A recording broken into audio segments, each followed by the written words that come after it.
지난 5월 6일 우리 가족이 자주 가는 알렌 쇼핑몰에서 총기 난사 사고가 있었습니다. 물리적으로 가까운 곳에서 일어난 비극이라 충격, 슬픔, 분노가 더욱 크게 다가옵니다. 희생자분들의 명복을 빕니다.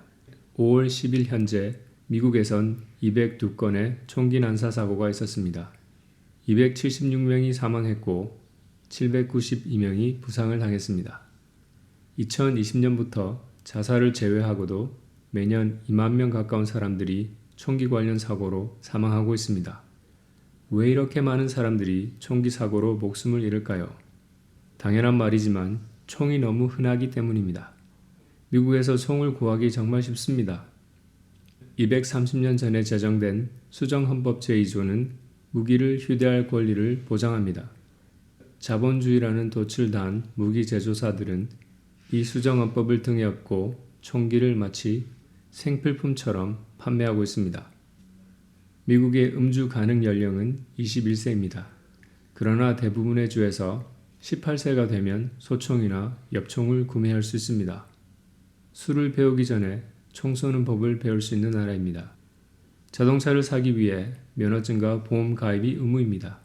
하지만 36개 주에서는 총을 구입하기 위해 어떠한 허가나 면허도 필요하지 않습니다. 또한 한 사람이 살 수 있는 총기의 제한이 없습니다.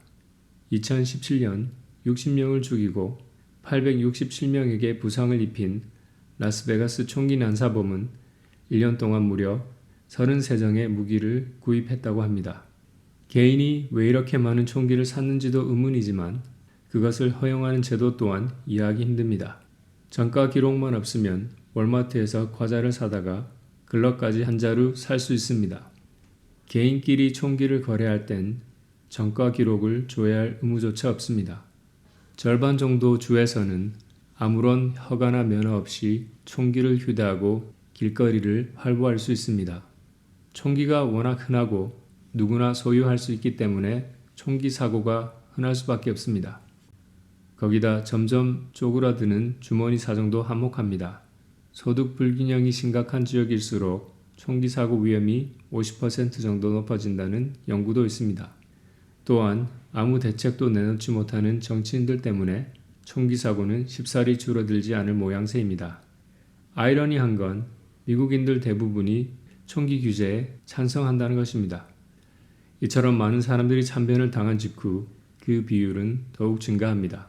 총기 규제라고 해봤자 총기 구매 전 신원 조회를 의무화하는 것과 기관총 판매를 제한하는 것입니다. 하지만 이 미미하기 짝이 없는 규제조차 법제화하지 못하는 게 미국입니다. 대부분 국민들이 찬성하는 이런 법조차 상원을 통과하지 못하는 이유는 이러합니다. 그건 바로 총기 규제를 반대하는 소수의 공화당 의원들이 필리버스터를 하기 때문입니다. 이러고 보면 정치인들이 답이 없는 건 세계적인 추세 같습니다. 이런 정치인들이 필리버스터를 하는 이유는 두 가지입니다. 첫째는 총기 소유를 옹호하는 사람들이 공화당을 지지합니다. 그들의 표를 얻기 위해서입니다. 두 번째는 미국 총기협회의 로비와 선거 지원 때문입니다. 2016년에 NRA가 86명의 공화당 의원들에게 무려 700억 원이 넘는 선거 자금을 쐈다고 합니다.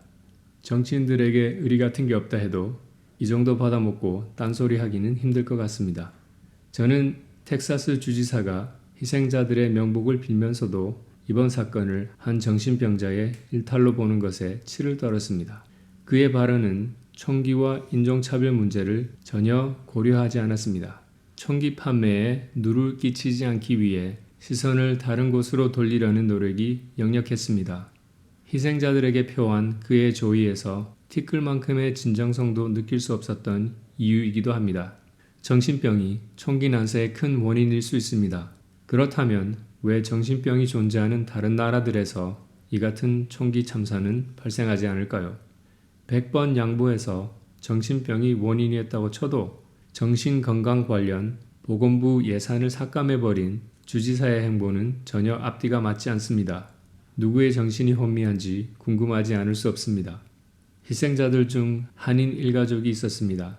부모님과 동생을 잃고 살아남은 5살 배기 아이를 생각하면 가슴이 먹먹해집니다.